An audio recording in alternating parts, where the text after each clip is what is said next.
Today we're diving into some pretty wild stuff. The whole idea of manifesting what you want, the so-called law of attraction. Sounds good.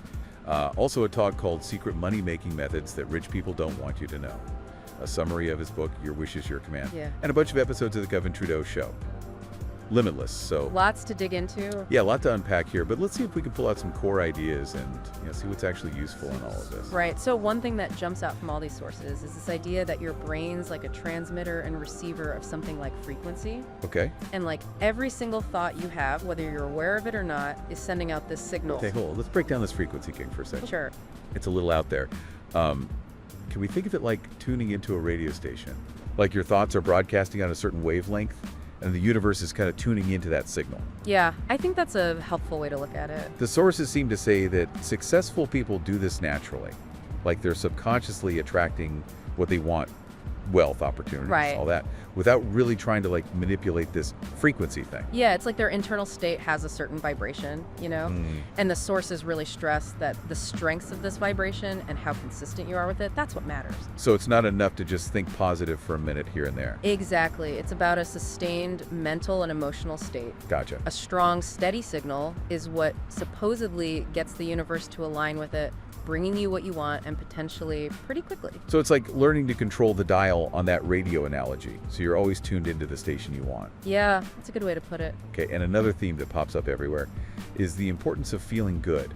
Yeah, And it's not just about like forcing yourself to think positive. It's a genuine sense of well-being. right. It's not just a nice side effect. Feeling good is like a key ingredient to actually getting what you want. Interesting. The sources say a positive emotional state actually raises your overall vibration, strengthens your belief. Okay. And that amplified belief makes the frequency of your thoughts even stronger, like a turbo boost for manifestation. Now it's fascinating that they mention even strong negative emotions like anger can be powerful if channeled correctly. But the main message is that consistently feeling good, that's the real powerhouse for attracting what you desire. It seems like a much more sustainable approach, too. Right now, let's talk about something these sources take from Napoleon Hill. Okay. These two crucial steps, defining your dream with absolute clarity and cultivating what they call a burning desire for it. Yeah, this is where it gets interesting. Yeah, they highlight that a lot of people get stuck right at the starting line. Instead of focusing on what they want, their minds get caught up in what they don't want. Right. Like they're constantly tuned into the static on that radio. Right, exactly. It's kind of counterintuitive, isn't it? Yeah. You'd think people would just naturally know what they want, but the sources say this lack of clarity is a huge problem. And then there's this burning desire. Right. It's more than just casually wishing for something. It's deep. It's like a visceral need. Exactly. You don't just kind of want it. You feel like you absolutely have to have it. And that intensity, that's what fuels the frequency of your thoughts. Right. It sends out a much stronger signal, making manifestation more likely. They have this great analogy to explain the importance of a clear dream, a ship without a rudder. Okay, I like that. If you don't set your course, define your dreams and desires, Yeah. you're basically adrift at the mercy of the waves, never reaching any specific port. Just being tossed around. Right, constantly swayed by external stuff and probably a lot of negative thoughts. Right. So without that clear destination, your efforts, your frequency, it's all scattered. You're not focused. To illustrate this point, they share this story about a store employee. Okay. When asked about their dreams, they couldn't even name one. Wow. It shows how many people haven't actually sat down and figured out what they truly want. Yeah, that's a good point. And what's surprising is this isn't limited to any one group. Really? Even people who look successful, they often seek guidance on this too. Interesting. It highlights that figuring out our desires and using these principles, it's an ongoing process. It's like a skill you have to develop. Exactly. Constantly refining your focus and intention. Okay, so we've got the brain as a transmitter, the power of feeling good, Right. and this need for a clearly defined burning desire. What do you think is the most relevant takeaway from all this?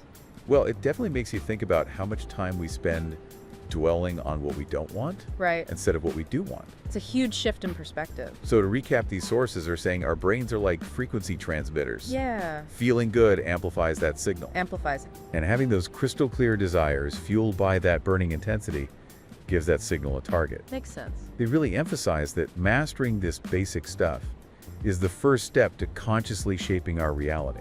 Now, what's really cool is their focus on the power of our internal world. Okay? They say that vividly imagining your desires making that inner picture feel more real than your current external reality that can speed up manifestation big time. So it's like an inside job that comes before any visible changes in your actual life. Exactly. You have to create that feeling of already having it in your mind and emotions. And to do that, they suggest things like focused visualization meditation and surrounding yourself with content that inspires you and reinforces your belief. It's about nurturing that feeling of already possessing what you want. Right. But they also talk about common mental roadblocks that can mess this whole process up. Like what? Doubt, that nagging feeling of disbelief. Yeah. And getting fixated on how the specific way your desires are going to materialize. I see. It makes sense if you're constantly worried about how it's going to happen. You're probably not fully focused on what you actually want. Right. You're losing sight of the target. And doubt probably sends out a conflicting signal. Right? Exactly. It's like hitting the brakes while you're trying to accelerate. So worry and disbelief, they're like creating counter frequencies, jamming the signal you're trying to send out to the universe. Interesting. And overcoming that external evidence that seems to contradict your desires. Yeah.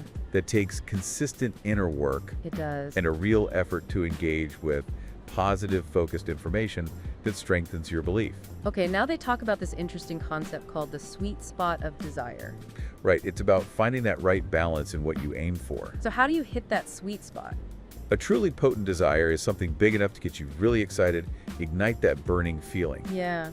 But it's also believable enough that you can actually see yourself achieving it. Okay, so it's not too far out there. Right, and they suggest starting with smaller, more achievable goals. Yeah. To build your confidence and get some momentum going. Makes sense. Those small wins can really add up. Now, they also emphasize the people you surround yourself with. Your circle. Yeah, the power of association and the energy of your environment. Right, because everyone's broadcasting frequencies that can affect you. Exactly. So being part of groups with like-minded driven people, that's seen as a crucial element in shifting your own energy and setting yourself up for success. It's like being in a room where everyone's tuned into a positive station. Yeah, it makes it easier for you to tune in too. Definitely. Now, there's also this perspective that truly wealthy people often understand and use these principles. Maybe even keep this knowledge a bit exclusive. Interesting. It's not so much about the nuts and bolts of making money. Right. It's about managing your energy and connecting with supportive communities. Like being in those exclusive circles. Exactly. Whether they're formal or informal, those groups provide a powerful collective energy and a shared mindset that helps with manifestation. Okay. The idea is when your attitude's right, facts don't count. I like that. The universe will seemingly conspire to help you achieve your goals when you're in that aligned state. Yeah, that makes sense. Now, there's a more unconventional idea they touch on briefly. What's that?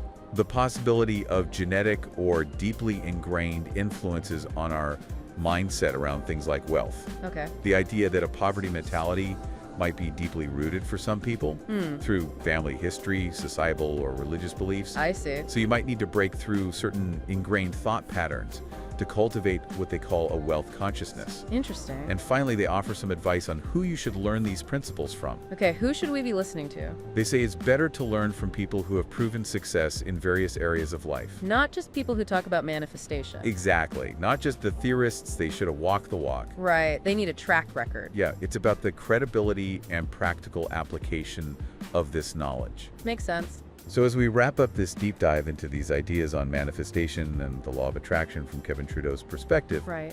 let's leave you with a final thought. Okay. Think about the balance between clearly defining what you truly want, With intense focus. right, and cultivating that genuine feeling of already having it.